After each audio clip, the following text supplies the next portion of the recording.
NMMS ಪರೀಕ್ಷಾ ತಯಾರಿ ನಡೆಸುತ್ತಿರುವಂಥ ಎಲ್ಲ 8ನೇ ತರಗತಿ ವಿದ್ಯಾರ್ಥಿ ಮಿತ್ರರೇ, ಎಲ್ಲರಿಗೂ ನಮಸ್ಕಾರ. ರಾಜ್ಯ ಮಟ್ಟದ NMMS ಪರೀಕ್ಷೆ 2023 ಪೇಪರ್ 2 ಶಾರ್ಟ್ ಸಮಾಜ ವಿಜ್ಞಾನ ಪ್ರಶ್ನೆ ಪತ್ರಿಕೆ ಬಿಡಿಸ್ತಾ ಇದ್ವಿ. ಅದರ ಮುಂದುವರೆದ ಭಾಗವನ್ನು ನೋಡೋಣ. ಈಗಾಗಲೇ 60 ಪ್ರಶ್ನೆಗಳನ್ನ ಬಿಡಿಸಿದ್ವಿ. 61ನೇ ಪ್ರಶ್ನೆ, ಮಾನವನು ಇತರ ಪ್ರಾಣಿಗಳಿಗಿಂತ ಭಿನ್ನವಾಗಿದ್ದು ಸೃಜನಶೀಲನಾಗಿದ್ದಾನೆ. ಇದಕ್ಕೆ ಕಾರಣ ಆತನು ಹೊಂದಿರುವ ಕೈ ಬೆರಳುಗಳು, ಅದರಲ್ಲೂ ಹೆಬ್ಬೆರಳು, ನೇರ ನಿಲುವು, ಕೂದಲು, ಮಿದುಳು. ಯಾವುದು ಸರಿ ಉತ್ತರ ಅಂದ್ರೆ ಕೈ ಬೆರಳುಗಳು, ಅದರಲ್ಲೂ ಹೆಬ್ಬೆರಳು ಸರಿ. ಆಮೇಲೆ ನೇರ ನಿಲುವು. ನೆಕ್ಸ್ಟ್ ಕೂದಲು ಬರೋದಿಲ್ಲ, ಆಪ್ಷನ್ ಕೂದಲು ಬರೋದಿಲ್ಲ. ಯಾಕಂದರೆ ಇತರ ಪ್ರಾಣಿಗಳಿಂದ ಭಿನ್ನ ಆಗೋದಕ್ಕೆ ಕೂದಲ ಮ್ಯಾಟ್ರ್ ಆಗೋದಿಲ್ಲ. ಮಿದುಳು ಆಪ್ಷನ್ 4 ಐತಲ್ಲ, ಮಿದುಳು. ಹಾಗಾಗಿ ಆಪ್ಷನ್ ಡಿ 1, 2, 4 ಅಂದ್ರೆ ಕೈ ಬೆರಳುಗಳು, ಅದರಲ್ಲಿ ಹೆಬ್ಬೆರಳು, ನೇರ ನಿಲುವು ಮತ್ತು ಮಿದುಳು ಇವು ಮಾನವನ ಇತರ ಪ್ರಾಣಿಗಳಿಗಿಂತ ಭಿನ್ನವಾಗಿ ಸೃಜನಶೀಲನಾಗಿದ್ದಕ್ಕೆ ಕಾರಣ ಸೂಕ್ತವಾಗಿ ಆಗ್ತದೆ. ನೆಕ್ಸ್ಟ್, ಇನ್ನು 62ನೇ ಪ್ರಶ್ನೆ, ಈ ಕೆಳಗಿನಗಳಲ್ಲಿ ಪಾತ್ರ ಪ್ರಜ್ಞೆಗೆ ಸೂಕ್ತವಾದ ಉದಾಹರಣೆ. ಪಾತ್ರ ಪ್ರಜ್ಞೆ ಅಂದ್ರೆ ಏನಂದ್ರೆ ಪ್ರತಿಯೊಬ್ಬ ವ್ಯಕ್ತಿಗೂ ಕೂಡ ತನಗೆ ವಹಿಸಿಕೊಟ್ಟಂತ ಒಂದು ಪಾತ್ರವನ್ನ ಸೂಕ್ತವಾಗಿ ನಿಭಾಯಿಸೋದು. ಈ ಉದಾಹರಣೆಗೆ ಟೀಚರ್ಸ್ ಸ್ಕೂಲಿಗೆ ಬಂದಾಗ ನೀವು ಟೀಚರ್ಸ್ ನಿಮ್ಗೆ ಪ್ರಶ್ನೆ ಕೇಳ್ತಾರ, ಗೊತ್ತಿಲ್ಲದ ನೀವು ಕೇಳಿ ತಿಳ್ಕೊತೀರಿ. ಅದೇ ನೀವು ಪ್ರಶ್ನೆ ಉತ್ತರಗಳನ್ನ ಎಲ್ಲೋ ದವಾಖಾನೆಗೆ ಹೋಗಿ ಡಾಕ್ಟರ್ನ ಕೇಳೋದಿಲ್ಲ, ಅಥವಾ ಚಿಕಿತ್ಸೆ ರೋಗಕ್ಕೆ ಸಂಬಂಧಪಟ್ಟಂತ ಪ್ರಶ್ನೆಗಳನ್ನ ಟೀಚರ್ಸ್ ಬಂದು ಕೇಳೋದಿಲ್ಲ. ಹಾಗಾಗಿ ಯಾವ ಪಾತ್ರ ನಮಗೆ ಕೊಟ್ಟಂತ ಪಾತ್ರವನ್ನ ಸೂಕ್ತವಾಗಿ ನಿಭಾಯಿಸೋದೇ ಪಾತ್ರ ಪ್ರಜ್ಞೆ ಅಂತ ಕರೀತೀವಿ ನಾವು. ಹಾಗಾಗಿ ಇಲ್ಲಿ ವರ್ಗ ಶಿಕ್ಷಕರು ಕಾಯಿಲೆಗೆ ಔಷಧಿಗಳನ್ನು ಸೂಚಿಸೋದು ಇದು ಸೂಕ್ತ ಪಾತ್ರ ಪ್ರಜ್ಞೆ ಅಲ್ಲ.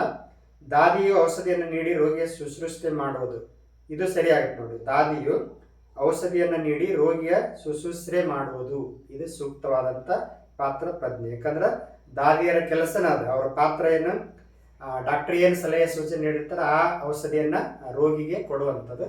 ಆ ಕೆಲಸನ ಅವ್ರು ಕರೆಕ್ಟ್ ನಿರ್ವಹಿಸ್ತಿರ್ತಾರ, ಅದು ಪಾತ್ರ ಪ್ರಜ್ಞೆ. ಆಪ್ಷನ್ ಬಿ ಸರಿಯಾದ ಆಯ್ಕೆ. ವಕೀಲರು ರೋಗಿ ಚಿಕಿತ್ಸೆ ಸೂಚಿಸೋದು ತಪ್ಪು. ವೈದ್ಯರು ಶಾಲೆ ಪಾಠ ಕುರಿತು ಪ್ರಶ್ನಿಸೋದು ಅದು ಕೂಡ ತಪ್ಪು. ಆಪ್ಷನ್ ಬಿ ಸರಿಯಾಗುತ್ತದೆ. ಇನ್ನು 63ನೇ ಪ್ರಶ್ನೆ, ಕೃಷಿ ಮಾಡು ಎಂಬರ್ಥದ ಕೊಲೆರೆ ಪದವು ಈ ಭಾಷೆಯಿಂದ ಬಂದಿದೆ. ಕೊಲೆರೆ ಅಂದ್ರೆ ಗೊತ್ತೈತೆ ನಮಗೆ, ಕೃಷಿ ಮಾಡು ಅಂತ ಅರ್ಥ. ಇದು ಸರಿ ಉತ್ತರ ಯಾವ್ದಂದ್ರೆ ಆಪ್ಷನ್ ಸಿ, ಲ್ಯಾಟಿನ್ ಭಾಷೆಯಿಂದ ಬಂದೈತಿ ಕೊಲೆರೆ ಅನ್ನೋ ಪದ. ಹಾಗಾಗಿ ಆಪ್ಷನ್ ಸಿ ಸರಿಯಾದ ಉತ್ತರ. 64ನೇ ಪ್ರಶ್ನೆ, ಮೊದಲೆರಡು ಪದಗಳಿಗಿರುವ ಸಂಬಂಧವನ್ನು ಗುರುತಿಸಿ, ಮೂರನೇ ಪದಕ್ಕೆ ಸಂಬಂಧಿಸಿದ ಆಯ್ಕೆಯನ್ನು ಗುರುತಿಸಿ. ಕೊಳ್ಳುವಿಕೆ, ವಿನಿಮಯ ಚಟುವಟಿಕೆ, ಗಣಿಗಾರಿಕೆ. ಗಣಿಗಾರಿಕೆ ಯಾವ ಸರಿಯಾಗುತ್ತಾ? ಆಪ್ಷನ್ ಸಿ ಕರೆಕ್ಟ್ ಆಗುತ್ತೆ ನೋಡ್ರಿ. ಕೊಳ್ಳುವಿಕೆ, ವಿನಿಮಯ ಚಟುವಟಿಕೆ ಅಂದ್ರೆ ಕೊಳ್ಳೋದಂದ್ರೆ ಒಬ್ರು ಮಾರ್ತಾರ, ಒಬ್ರು ತಗೋತಾರೆ, ವಿನಿಮಯ ಆಗುವಂತ ಚಟುವಟಿಕೆ. ಗಣಿಗಾರಿಕೆ ಅಂದ್ರೆ ಇಲ್ಲಿ ಪ್ರೊಡಕ್ಷನ್ ಆಗುತ್ತೆ, ಹೊಸ ವಸ್ತು ಉತ್ಪಾದನೆ ಆಗ್ತದೆ, ಉತ್ಪಾದಕ ಚಟುವಟಿಕೆ ಇದೆ. ಆಪ್ಷನ್ ಸಿ ಸರಿ ಉತ್ತರ. ಇನ್ನು 65ನೇ ಪ್ರಶ್ನೆ, ಅರ್ಥಶಾಸ್ತ್ರದ ಅಧ್ಯಯನವು ಕೇವಲ ಜ್ಞಾನದಾಯಕವಾಗಿರದೆ ಫಲದಾಯಕವೂ ಆಗಿದೆ ಎಂದು ವ್ಯಾಖ್ಯಾನಿಸಿದವರು. ಇದು ಟೆಕ್ಸ್ಟ್ ಬುಕ್ ಒಳಗೆ ಒಂದು ಚೌಕ್ ಬಾಕ್ಸ್ ಒಳಗೆ ಹಾಕಿ ಕೊಟ್ಟಿದ್ದಾರೆ, 110ನೇ ಪೇಜ್ ಒಳಗೆ ನೀವು ನೋಡ್ಬೋದು. ಅದಕ್ಕೆ ಪ್ರತಿ ಪಾಠವನ್ನು ಕೂಡ ಲೈನ್ ಟು ಲೈನ್ ಓದಿ ಅರ್ಥ ಮಾಡ್ಕೊಂಡ್ರೆ ನೀವು ಬುಕ್ ಒಳಗೆ ಯಾವ ಪ್ರಶ್ನೆ ಕೇಳಿದ್ರು ಕೂಡ ಸುಲಭವಾಗಿ ಉತ್ತರ ಕೊಡ್ಬೋದು. AC ಪಿಗು ಆಪ್ಷನ್ ಎ ಸರಿಯಾದ ಉತ್ತರ. ಟೆಕ್ಸ್ಟ್ ಬುಕ್ ಒಳಗೆ 5 ಪ್ರಶ್ನೆ. ಇದನ್ನು ಹೇಳೋ ಉದ್ದೇಶ ಏನಂದ್ರೆ ಬಹುತೇಕ ಎಲ್ಲ ಪ್ರಶ್ನೆಗಳು 35ಕ್ಕೆ 30, 33 ಪ್ರಶ್ನೆಗಳು ನಿಮ್ಮ ಟೆಕ್ಸ್ಟ್ ಬುಕ್ ಒಳಗಿನ ಕೇಳ್ತಾರೆ. ಉದಾಹರಣೆ ಸಮೇತ ಹೇಳ್ತಾ ಇದ್ದೀನಿ, ಎಲ್ಲ ಟೆಕ್ಸ್ಟ್ ಬುಕ್ ಪ್ರಶ್ನೆಗಳು. ಯಾವ ಸರಿ ಉತ್ತರ? Option A. AC ಪಿಗು ಅವರ ಪ್ರಕಾರ ಅರ್ಥಶಾಸ್ತ್ರ ಅಧ್ಯಯನ ಕೇವಲ ಜ್ಞಾನದಾಯಕವಾಗಿರದೆ ಫಲದಾಯಕವೂ ಆಗಿದೆ ಅಂತ ಡಿಫೈನ್ ಮಾಡಿದ್ರು ಅವರು. ನೆಕ್ಸ್ಟ್ 66ನೇ ಪ್ರಶ್ನೆ, ಇವರಲ್ಲಿ ಸೇವಾ ಪೂರೈಕೆದಾರರು ಕೃಷಿ ಕಾರ್ಮಿಕರು, ಕಾರ್ಖಾನೆಗಳ ಮಾಲೀಕರು, ಭೇಟಿಗಾರರು, ದೂರವಾಣಿ ಕಂಪನಿಯವರು. ಸೇವೆಯನ್ನ ಪೂರೈಕೆ ಮಾಡೋರು ಯಾರು ಅಂದ್ರೆ ಇಲ್ಲಿ ದೂರವಾಣಿ ಕಂಪನಿಯವರು. ಆಪ್ಷನ್ ಡಿ ಸರಿಯಾದ ಉತ್ತರ.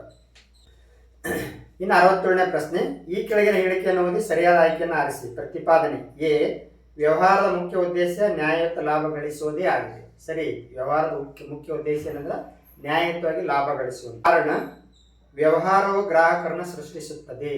ವ್ಯವಹಾರ ನಡೆಸಾಗುತ್ತಾರಂದ್ರೆ ಒಂದು ಬಿಸ್ನೆಸ್ ಶುರುವಾಗಿತ್ತು ಅಂದ್ರೆ ಅದರಿಂದ ಗ್ರಾಹಕರು ಕೂಡ ಸೃಷ್ಟಿ ಆಗ್ತಾರೆ.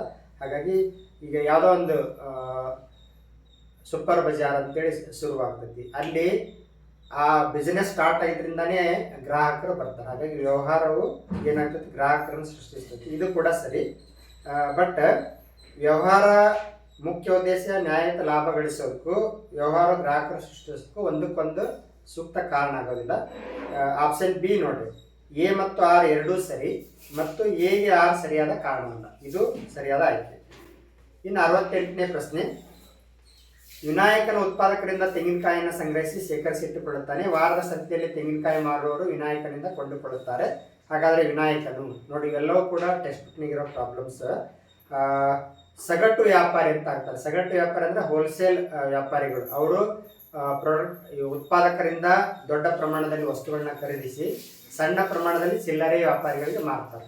ಈಗ ಹೋಲ್ಸೇಲ್ ಆಗಿ ಒಬ್ಬ ರೈತನ ಕಡೆಯಿಂದ ಎಳ್ನೀರನ್ನು ಕೊಂಡುಕೊಂಡು ಅವುಗಳನ್ನು ಯಾರು ಚಿಲ್ಲರೆ ವ್ಯಾಪಾರಿಗಳು ಇರ್ತಾರಲ್ಲ, ಎಳ್ನೀರು ಮಾರೋರು, ಅಂಥವ್ರಿಗೆ ಸಣ್ಣ ಸಣ್ಣ ಪ್ರಮಾಣದಲ್ಲಿ ಕೊಡ್ತಾರೆ. ಅಂದ್ರೆ ಸಗಟು ವ್ಯಾಪಾರಿಗಳಂದ್ರೆ ಹೋಲ್ಸೇಲ್ ವ್ಯಾಪಾರಿಗಳು. ಅವರು ದೊಡ್ಡ ಪ್ರಮಾಣದಲ್ಲಿ ವಸ್ತು ಕೊಂಡುಕೊಂಡು ಚಿಲ್ಲರೆ ವ್ಯಾಪಾರಿಗಳಿಗೆ ಕಡಿಮೆ ದರದಲ್ಲಿ ಮಾರ್ತಿರ್ತಾರೆ. ಇವರು 1 ಅಥವಾ 2 ಮುಖ್ಯ ವಸ್ತುಗಳನ್ನು ಅವರು ಹೋಲ್ಸೇಲ್ ದರದಲ್ಲಿ ಮಾರ್ತಿರ್ತಾರೆ. ಈ ಉದಾಹರಣೆ ಅಕ್ಕಿಯನ್ನು ಹೋಲ್ಸೇಲ್ ವ್ಯಾಪಾರಿಗಳು ಇರ್ತಾರೆ, ಬರೀ ಅಕ್ಕಿ ಅಷ್ಟೇ ಅವ್ರು ಮಾರೋದು. ಹಿಂಗೆ ಒಂದು ಪ್ರಾಡಕ್ಟ್ ಅಥವಾ 2 ಪ್ರಾಡಕ್ಟನ್ನು ಮಾತ್ರ ಅವರು ದೊಡ್ಡ ಪ್ರಮಾಣದಲ್ಲಿ ಖರೀದಿ ಮಾಡಿ ಇಟ್ಕೊಂಡಿರ್ತಾರೆ. ಅವರು ಏನು ಮಾಡ್ತಾರೆ, ಚಿಲ್ಲರೆ ವ್ಯಾಪಾರಿಗಳಿಗೆ ಮಾರ್ತಾರೆ. ಹಾಗಾಗಿ ಸಗಟು ವ್ಯಾಪಾರಿ ಸರಿಯಾದ ಉತ್ತರ. 49ನೇ ಪ್ರಶ್ನೆ, ಏಕ ವ್ಯಕ್ತಿ ಮಾಲೀಕತ್ವದ ವ್ಯವಹಾರ ಸಂಸ್ಥೆಗಳಿಗೆ ಸಂಬಂಧಿಸಿದ ಸರಿಯಾದ ಹೇಳಿಕೆಗಳನ್ನು ಆಯ್ಕೆ ಮಾಡಿ. ನೋಡಿ, ಇದು ಕೂಡ ಟೆಕ್ಸ್ಟ್ ಬುಕ್ ಒಳಗೆ ಪ್ರಶ್ನೆ. ಇದು ಪುರಾತನವಾದದ್ದು, ಸರಿ ಐತಿ. ಏಕ ವ್ಯಕ್ತಿ ಮಾಲೀಕತ್ವದ ಬಗ್ಗೆ ಪ್ರಾರಂಭಿಸುವುದಕ್ಕಾಗಲಿ ಅಥವಾ ಮುಚ್ಚುವುದಕ್ಕಾಗಲಿ ಯಾವುದೇ ಕಾನೂನು ನಿರ್ಬಂಧಗಳು ಇರೋದಿಲ್ಲ. ಇದು ಕೂಡ ಸರಿ. ಗ್ರಾಹಕರ ಜೊತೆಯಲ್ಲಿ ನೇರ ಸಂಪರ್ಕ ಇಟ್ಕೊಂಡಿರ್ತಾರೆ. ಇದು ಕೂಡ ಸರಿ. 4th one, ವಿಶಾಲವಾದ ಆಡಳಿತ ಕೌಶಲ್ಯಗಳು. ಇದು ಸರಿಯಾದ ಹೇಳಿಕೆ ಅಲ್ಲ. ಏಕ ವ್ಯಕ್ತಿ ಮಾಲೀಕತ್ವದ ವ್ಯವಹಾರದ ಬಗ್ಗೆ ಮೊದಲ 3 ಹೇಳಿಕೆಗಳು ಸರಿ ಇದ್ದವು. ಹಾಗಾಗಿ ಆಪ್ಷನ್ ಎ 1, 2, 3 ಮಾತ್ರ ಸರಿಯಾಗಿದೆ. ನೋಡಿ, ಟೆಕ್ಸ್ಟ್ ಬುಕ್ ಒಳಗೆಲ್ಲ ಐತದೆ. ವ್ಯವಹಾರದ ಸಂಘಟನೆ ಗುಟ್ಟು ಅಂತೇನು ಪಾಠ ಐತಲ್ಲ, ಅದರೊಳಗೆ ಬರ್ತದೆ. ನೆಕ್ಸ್ಟ್ ಕೊನೆಯ ಪ್ರಶ್ನೆ, ಇದು ಕೂಡ ಟೆಕ್ಸ್ಟ್ ಬುಕ್ನಾಗಿರೋ ಪ್ರಶ್ನೆನ. ಈ ಪಾಲುಗಾರರು ಬಂಡವಾಳವನ್ನು ಹೂಡುವುದಿಲ್ಲ ಮತ್ತು ಸಕ್ರಿಯವಾಗಿ ದೈನಂದಿನ ವಹಿವಾಟುಗಳಲ್ಲಿ ಭಾಗವಹಿಸುವುದಿಲ್ಲ. ಯಾವುದೇ ಲಾಭಕ್ಕೂ ಹಕ್ಕುದಾರರಲ್ಲ. ಇಂಥ ಪಾಲುದಾರನ ನಾವು ಎಂಥ ಪಾಲುಗಾರ ಅಂತ ಕರಿತೇವೆ? ಸಕ್ರಿಯ, ತಟಸ್ಥ, ನಾಮಮಾತ್ರ, ಅಪ್ರಾಪ್ತ. ಸರಿ ಉತ್ತರ ಯಾವುದಂದ್ರೆ ಬಂಡವಾಳ ಹೂಡೋದಿಲ್ಲ ಮತ್ತು ದೈನಂದಿನ ವ್ಯವಹಾರದಲ್ಲಿ ಸಕ್ರಿಯವಾಗಿ ಪಾಲ್ಗೊಳ್ಳೋದಿಲ್ಲ ಮತ್ತು ಲಾಭಕ್ಕೂ ಕೂಡ ಇವರು ಅರ್ಹರಾಗೋದಿಲ್ಲ. ಅಂದ್ರೆ ಯಾವಂದ್ರೆ ನಾಮಮಾತ್ರ ಪಾಲುಗಾರರು. ಆಪ್ಷನ್ ಸಿ ಸರಿಯಾದ ಉತ್ತರ. ಎಸ್, ಸಮಾಜ ವಿಜ್ಞಾನಕ್ಕೆ ಸಂಬಂಧಪಟ್ಟಂಥ ವಸ್ತು ಪ್ರಶ್ನೆ ಮುಗಿಸಿದ್ವಿ. ಮುಂದಿನ ತರಗತಿಯಲ್ಲಿ ನಾವು ಗಣಿತ ವಿಷಯಕ್ಕೆ ಸಂಬಂಧಪಟ್ಟದ್ದು ಅಥವಾ ವಿಜ್ಞಾನ ವಿಷಯಕ್ಕೆ ಸಂಬಂಧಪಟ್ಟದ್ದು ಪ್ರಶ್ನೆಗಳನ್ನ ಚರ್ಚೆ ಮಾಡೋಣ. ನೋಡಿ, ಎಲ್ಲ ಪ್ರಶ್ನೆಗಳು ಕೂಡ ಟೆಕ್ಸ್ಟ್ ಬುಕ್ನಿಗಿರೋ ಪ್ರಶ್ನೆನೇ ಕೇಳಿದಾರೆ. 1 ಅಥವಾ 2 ಪ್ರಶ್ನೆ ಮಾತ್ರ 7th ಅಥವಾ 1 ಜನರಲ್ ನಾಲೆಜ್ ಪ್ರಶ್ನೆ ಕೇಳಿದಾರೆ. ಸಮಾಜ ವಿಜ್ಞಾನ ನೋಡಿ 35 ಪ್ರಶ್ನೆಗಳಲ್ಲಿ 33 ಪ್ರಶ್ನೆ ಎಲ್ಲ ಟೆಕ್ಸ್ಟ್ ಬುಕ್ನಿನವು.